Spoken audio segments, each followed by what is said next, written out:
आज आपण पाहूया हे श्रीनगरच्या देवी दिसत आहेत त्या राजस्थानच्या आहेत आणि त्यांच्यासाठी शिवलेली नऊवारी।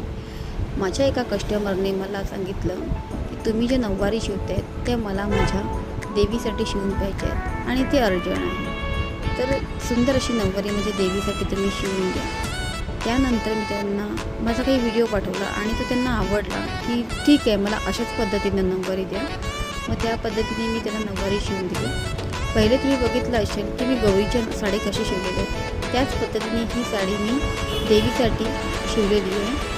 तिला राजलक्ष्मी सांगतात। तुम्हाला ही राजलक्ष्मी कशी वाटली हे कमेंटमध्ये नक्कीच लिहा आणि लाईक करा, मला फॉलो करा, सबस्क्रायबर करा आणि माझी ही नऊवारी कशी वाटली हे नक्कीच सांगा।